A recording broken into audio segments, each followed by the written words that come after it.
تو بالآخر فیصلہ وہی ہوا، اے نانا جان جو میں نے وعدہ کیا تھا نبھانے جا رہا ہوں، اے پدر بزرگوار خیبر شکن جس نیت سے آپ نے پرورش کی ہے اس مقصود کی طرف جا رہا ہوں، اے مادر مہربان خاتون جنت جو سمجھ کر آپ نے دودھ پلایا تھا آج اس کا حق ادا کرنے جا رہا ہوں۔ نتیجہ کیا ہوا؟ خیمے میں گئے، اپنے والد کا اپنے نانا کا کپڑا لیا، سر پہ امامہ باندھا اور زیب تن ہو کر دلدل پر بیٹھ کر خاندان کو آخری سلام کر کے میدان کارزار میں حسین اتر پڑے۔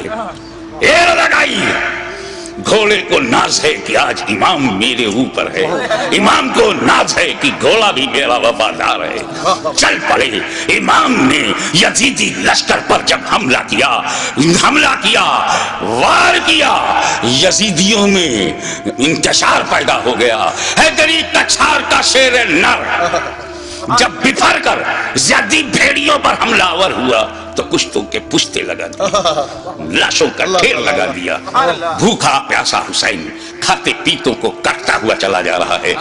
تلوار چمکی، ہوا میں لہرائی تو ایسا نہیں لگتا تھا کہ حسین کے تنہا ہاتھ میں اکیلی تلوار ہے، ایسا لگتا تھا جیسے آسمان کی تمام بجلیاں تلوار میں سما گئی ہوں، ایسا لگتا تھا کہ ستاروں نے اپنی جگہ چھوڑ کر ذوالفقار کی دھار میں آ گئی ہوں، ایسا لگتا تھا کہ آدم کا ہاتھ دعا کے لیے اٹھ گیا ہو، ایسا لگتا تھا کہ نوح کی کشتی اپنے نجات کا رخ دیکھ رہی ہے، ایسا لگتا تھا کہ دریائے نیل میں فرعون غرق ہو رہا ہے، یزیدی تباہ ہو رہے ہیں، ایسا لگتا تھا جیسے کعبے کا رخ کعبے کا رخ کعبہ کی طرف ہو گیا ہو۔ ایک جگہ جمع ہوا کعبہ متحرک کعبے کو دیکھ رہا ہے، ایک جمع ہوا کعبہ متحرک کعبہ کو دیکھ رہا ہے۔ محبتوں کا قبلہ، عقیدتوں کا کعبہ یزیدیوں کے مقابلے میں کھڑا تلوار چلا رہا ہے۔ ایسا لگتا تھا کہ حسین کے بازو میں حیدر کرار کا بازو سما گیا ہو، ایسا لگتا تھا جیسے فاطمہ زہرا کا دودھ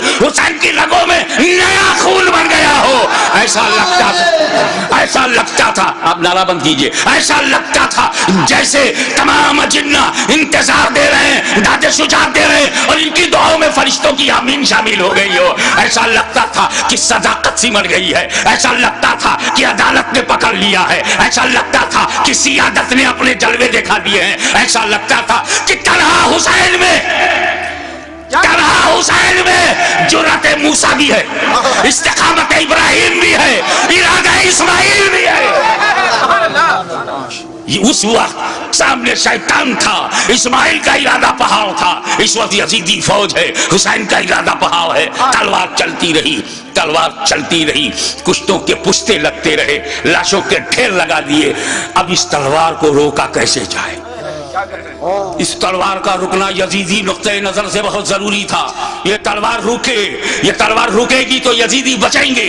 زیادی بھیڑیوں کو کاٹتے تھے جیسے کوئی گاجر مولی کو کاٹ رہا ہو۔ میمنہ پر حملہ آور ہوا تو میمنہ صاف ہو گیا، شیر خدا میسرے کی طرف رخ کرتا ہے، میسرہ صاف ہو گیا، یزید کے قلب پر حملہ کرتا ہے، لشکر کا قلب صاف ہو جاتا ہے۔ اب پریشانی، ابن سعد ابن زیاد پریشان ہو گئے، شمر ذوالجوشن حیران ہو گیا، خولی مایوس ہو گیا، یا اللہ یہ کیا ہو رہا ہے؟ ایک ہی آدمی سب کی گردنیں کاٹتا چلا جا رہا ہے، کہیں ایسا نہ ہو کہ ایک تاریخ ایسی بن جائے کہ 20,000 کے لشکر جرار کو تنہا ایک آدمی نے شکست دے دیا۔ اس تلوار کو رکنا چاہیے، یہ تلوار رکنی چاہیے، مگر اس تلوار کو روکا کیسے جائے؟ وہ تلوار جسے بھوک نہ روک سکی، وہ تلوار جسے پیاس نہ روک سکی، وہ تلوار جسے لاشیں نہ روک سکی، وہ تلوار جسے زینب و سکینہ کے مریض خطر میں آ جانے کا اندیشہ نہ روک سکا، وہ تلوار جسے علی اکبر کی لوٹی ہوئی جوانی نہ روکے، وہ تلوار جسے لٹا ہوا قاسم کا شباب نہ روکے، وہ تلوار جسے عباس علم بردار کے کٹے ہوئے بازو نہ روکے، وہ تلوار جسے معصوم اور شیر خوار بچہ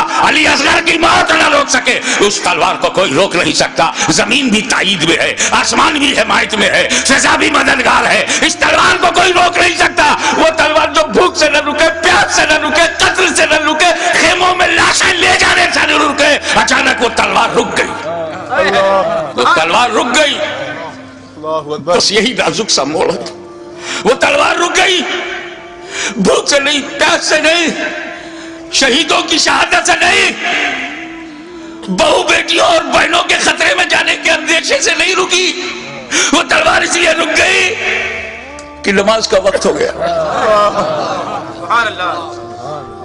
نماز کا وقت ہو گیا، اتر پڑے، زخمی، تیروں سے بدن چھلی، نیزوں کی مار، علی کا ایک شیر ان جنگلی کتوں میں گھر گیا۔ اب جانتے ہیں واقعی ایک شیر ہو اس کو 2000 کتے گھیر لے تو کن کن کتوں کو مارے، زخموں سے چور، ہر بدن کے ہر حصے سے لہو۔ یہ کیسا وضو ہے میرے امام؟ ہمارے لیے، امت کو بچانے کے لیے رسول پاک نے پیٹ میں پتھر باندھ کے جو امت بنائی تھی اس کو بچانے کے لیے اتنی بڑی قربانی۔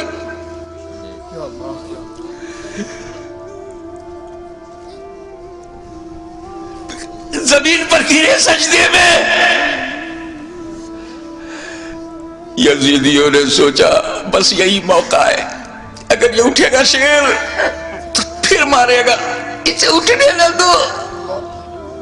شقی القلب پتھر دلوں نے نبی کا کلمہ پڑھتے ہوئے بھی نبی کے نواسے کو، نبی کی جان کو، نبی کی پہچان کو، نبی کے بیٹے کو، نبی کی نسل کو، نبی کی اولاد کو، نبی کے نور کو سجدے کی حالت میں ایسا وار کیا، سر مبارک، تن مبارک سے جدا ہو گیا۔ انا للہ وَإِنَّا إِلَيْهِ رَاجِعُونَ۔ گردن کٹ گئی سنی مسلمانوں، گردن کٹ گئی۔ کون سی گردن؟ جس کو تمہارا ہمارا نبی چوما کرتا تھا، کٹ گئی۔ کعبے کے ایک پتھر کو میرے نبی نے ایک بار چوما، حجر اسود کو قیامت تک لوگ چومیں گے، مگر حسین کے گلے کو تو نبی نے بار بار چوما تھا، بار بار چوما تھا۔ تم کہتے ہو حسین کا گلا کٹا، حسین کا گلا کٹا، میری دل سے پوچھ، بوسہ گاہ مصطفیٰ کٹ گئی، بوسہ گاہ رسول کو کاٹ دیا۔ میں ایک مرتبہ بیمار پڑا تھا برطانیہ میں، میری ماں کا خط آیا، بیٹا تمہاری کیسی طبیعت ہے؟ مجھے بڑا تعجب ہوا۔ میری ماں کی چوچا شریف میں انگلینڈ میں، ان کو محسوس کیسے ہوا؟ تو کسی نے سمجھایا یہ ممتا ہے، یہ خون کا رشتہ ہے۔ تو بیمار پڑ گیا تھا، سر سمندر پار، خون کے رشتے نے ماں کے دل میں احساس ڈالا۔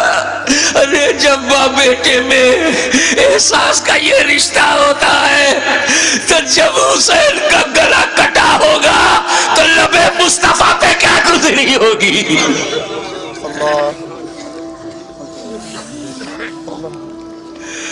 حضرت عبداللہ ابن عباس روایت کرتے ہیں، جو بحقی میں ہے، مشکات میں ہے،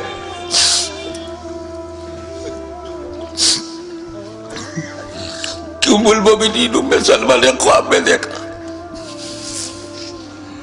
کہ حضور صلی اللہ علیہ وسلم کے ہاتھ میں شیشہ ہے۔ پوچھا یا رسول اللہ یہ کیا ہے؟ کہا یہ میرے بیٹے حسین اور کربلا کے شہیدوں کا خون میں صبح سے اس میں جمع کر رہا ہوں۔ رسول مبارک کی ریشی مبارک پر غبار بالوں میں بکھراؤ، ہاتھ میں شہدائے کربلا کا لہو۔ کتنا دل دکھ گیا ہوگا رسول پاک کا۔ سر کٹا، کیسے بولوں، نہیں کہہ پا رہا ہوں۔ کسی اور گھر کا واقعہ ہوتا تو میں تفصیل سے بیان کرتا، یہ غم تو میرے اپنے خاندان کا غم ہے، یہ تو اہل بیت کی آزمائش کا۔ بس یوں سمجھو کہ نیزے پہ اس سر کو اٹھایا ظالموں نے، نیزے پہ اٹھانے کا مطلب کچھ سمجھ میں آیا؟ گردن کٹ گئی، نیزے کو رکھا گا اس گلی میں جس سے رسول پاک کا لعاب دہن گزرا تھا، وہ گلا جس سے خاتون جنت کا جنتی دودھ گزرا تھا، جس پر علی مرتضیٰ کے دیے ہوئے لقمے گزرے تھے۔